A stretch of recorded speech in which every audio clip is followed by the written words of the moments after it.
Hi everyone and welcome back to my channel. I am Chloe and this is A Girl Like Me with Chloe M. So today's video is about being trans and dating. So I've recorded a couple videos about this topic, but I have not recorded in a while. So many things have changed about my opinions in dating. I've been with my current partner for 4 years, so I haven't dated much in the past 4 years. But I know that I've made videos about dating, videos about trans attraction, videos about dating tips, blah, de blah, de blah. I just wanted to give you my most up-to-date current feelings. I'm gonna go back and revisit some videos that I had previously done and give you my current opinion on them. So let's start with this one today. So the last time I went on a date was 4 years ago. It was May 23rd, 2016, which was when I met my boyfriend. And that was the best date I'd ever been on. And quite obviously, it worked. So I want to talk about dating as a trans woman and some of my experiences and a couple terms that are often used in the trans community when it comes to trans attracted men and my opinions on them and how they have changed over time. So as many of you who are trans women may know, dating is difficult for everyone, but I feel like especially for trans women, because in the world we currently live in, our trans womanhood is still fetishized in many ways, and it's still not seen as, you know, a quote-unquote normal thing. So a lot of men who do have attraction to trans women can hold that back and have a lot of fears about dating a trans woman openly. So, that being said, we are progressing and there are more and more men coming out every day dating trans women and not being ashamed about that, which is fantastic. We need more allies like that in our world because there is nothing shameful about dating us beautiful creatures. When I dated, again, I met many men who were attracted to trans women sexually, romantically, physically, emotionally, but were too scared to either admit that or have a public relationship with someone. So this brings me to the word that many trans women use when discussing trans attracted men, which is the word chaser. So typically the word chaser is used to describe someone who is sexually attracted to trans women in a fetishistic way, or a person who fetishizes trans women and in that kind of sexual way. So I think a lot of the time we deem a lot of trans attracted men chasers, and I used to do that all the time. You probably could go to a couple of my videos in the past where I was calling some man a chaser. And to be honest, I was most probably wrong in some of those instances. Most probably wrong. Okay. But, I mean, I've had my fair share of someone who fetishizes trans women. And I've had that experience and I know what it's like to be that because I used to be an exotic dancer at a trans strip club. So, of course, in that environment, there are many people who are there to enjoy the view of a trans woman and fetishize them for their own sexual pleasures. So, that being said, I think a lot of the times people just talk about men being chasers because they're attracted to trans women and they only want to have sex with them.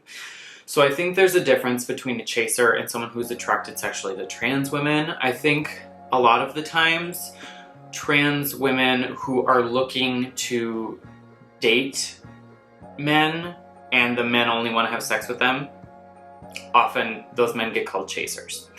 And in my mind, now, as I've thought about this and reflected on it, I feel like those men are more considered fuckboys. Like, you know the term fuckboy, like... My favorite definition is by Urban Dictionary. A fuckboy is a guy with the body of a man and the mind of a perverted teenager. He has no heart, just a penis that he uses to paint the town. Kenny is such a fuckboy, only snaps me at 2 a.m. Doesn't want to commit to anything, only into having sex, not dependable, like, just the fuckery of it all. He's a fuckboy. Like, for me, a lot of the times, I feel like men who are attracted to trans women get called chasers because in actuality, they're just fuckboys and they're not wanting to commit to a relationship and they're not wanting to date trans people and they just want to have sex. And sometimes when those things don't meet, so often I think they get this label of being a chaser. That being said, I think the term chaser is a valid term because there are many men who just fetishize trans women just for the sake of that and never plan to, you know, honor them in any way or respect them in any way and only use them for that fetish. On the other hand, there are many, many men who can still be sexually attracted to trans women, want to be sexual with trans women, respect them, respect their bodies, respect their boundaries, and respect them as women, but not want to date trans women. And then there are men, like my boyfriend, who are open, honest about that attraction and are open and honest about their love for trans people. Because at the end of the day, we're all people, we all have that human connection, and it's just about finding the right human that you connect with. So, navigating dating, that's just my opinion. Everything in these videos is just my opinion. You know, opinions are held in my own experience and things that I've been thinking about and are in no way concrete fact. That is just what I think.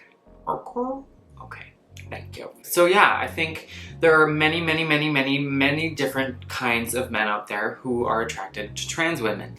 Just like many, many, many women who are attracted to trans women, and many people who identify other than that binary way who are attracted to trans women. I think for me, what was important that I should have done when I started dating was just set the boundaries of not having a lot of expectations as far as developing a relationship with people when I first start dating, because you never know what someone's intentions are when you first start seeing them. I've had many dates that I thought would be, you know, relationships, and they turned into one-night stands and no phone calls after. I've had dates that I thought were gonna be one-night stands and turned into long-term relationships. So just keeping an open mind about what life is giving you in that moment. Number one priority for any trans person, period, who is dating or in that kind of intimate setting is be safe. Be safe, use protection, be safe, and let people know that you're going out on a date. That's what I used to always do with my friend Danny. I would always text her the picture of the person that I was going to meet when I got there and when I was going home, either with them or without them. I always had that person, my go-to, that was like, okay, I just want you to know that I'm safe. I just want to give you a heads up, and I want you to be able to know where I am and who I am with. There were even points where I would take pictures of driver's license or license plates, but again, I'm just Nancy Drew. I can't help it. I like people to keep track of me when I was in those situations. Make sure that your priority when you're dating, especially as a trans woman, is to be safe. Because if you feel safe, if you are safe with that person, then everything else can happen. And then after dating, you know, for a couple dates, just stating your intentions. I mean, for me, when I first started seeing my boyfriend, I was not intending to see him for any extended period of time.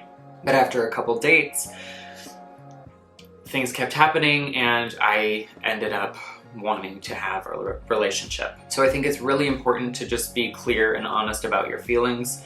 There are definitely ways to share those opinions and feelings that I think are just point blank. Like, there are a lot of men who get cold feet, I think, or just a lot of people who get cold feet when you first start dating and you say, like, I really am enjoying my time with you and I can't wait to see where this goes, versus like, I want to be in a relationship right now. Or, you know, just making your intentions clear of like, I'm enjoying my time with you, let's see where things go. I could definitely see us being in a relationship together sometime soon, or I don't fucking know. I'm not a dating expert, but as a trans person who has dated, this is just my life experience. So often I feel like I get so many questions about where I would meet people, how I would start dating people, how I got to know people, and my boyfriend and I met on Bumble. I really actually enjoyed Bumble. I was an online dater just because I was so busy with school, with work, with all of that, that it's really nice to meet people organically, like out and about and in the world. But for me, I was not about that. I used Bumble, I used Tinder. So I met my boyfriend on Bumble, and I think the smartest thing that he did was literally talk to me like a couple times and said like, I want your phone number, let's go on a date, because the longer we stay here on the app and chat on here, the longer it's going to take us to meet each other, and that possibility dwindles. So my advice is to either get a phone number and start talking outside of the app right away, and make sure to plan a date right away, because they see your pictures, they start talking to you, you text them a couple times, and then boom, you go on a date. And I think that keeps that inertia, that energy, that fire moving. Instead of like being on the app asking all of the questions that are going to have 1,000 times better answers in person online, and getting that stagnant like, where are you from? Oh, I'm from Minneapolis, period. What do you do for work? Oh, I do this, period. Where in real life you can have that ability to just like riff and go with the flow, like, why'd you end up in Minneapolis, blah blah blah blah, versus actually typing and reading, because they don't get to see your thing, your hand gestures and your face and your smile and your intonation and all of the things that I think can really attract people to other people. So my advice is, if you're online dating, try to get off the app as soon as possible.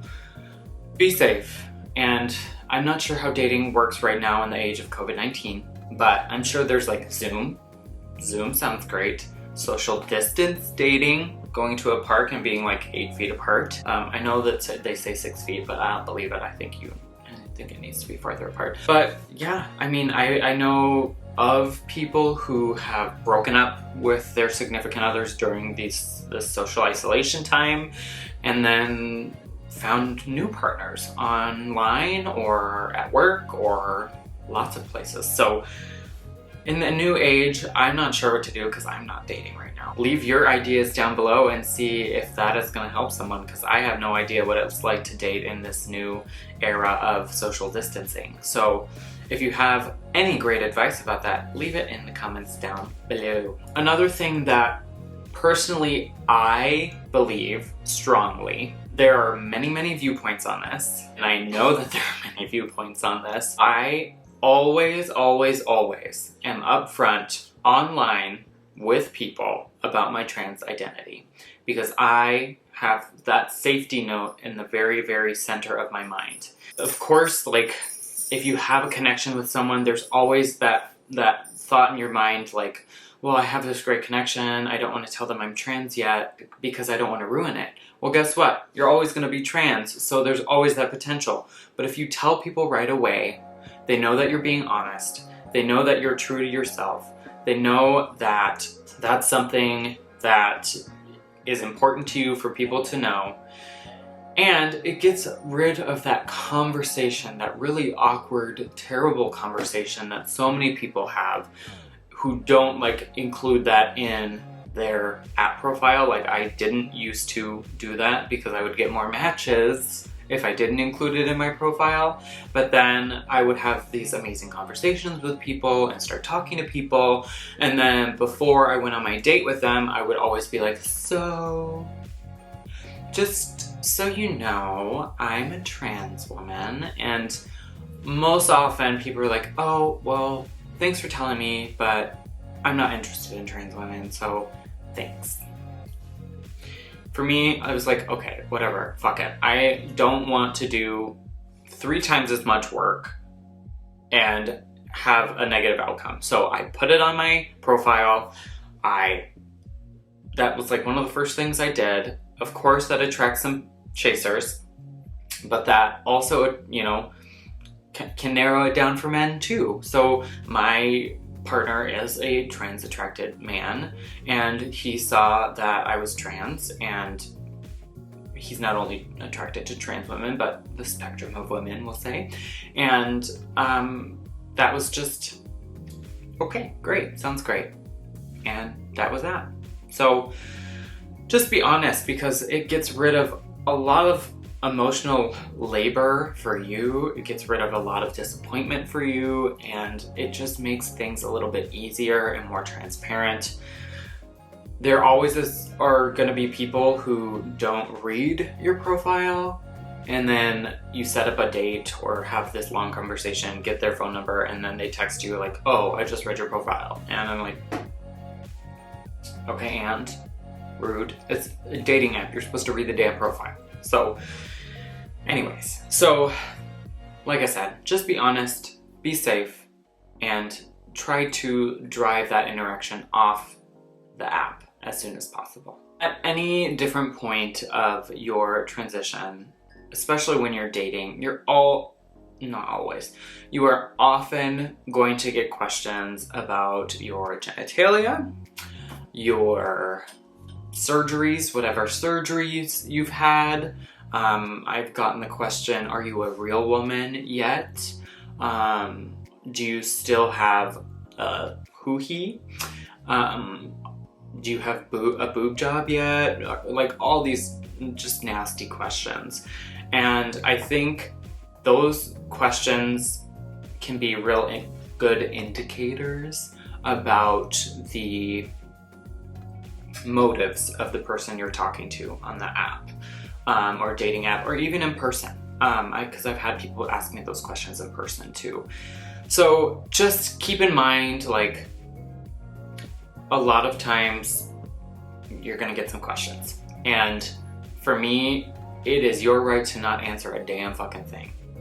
For me, if I was interested in someone and that we seemed to be flowing and that question came up organically out of curiosity and I was comfortable enough to answer that, I did. If I wasn't comfortable enough to answer that, I didn't. And if that was a problem, then I would move on, because I don't need drama in my life.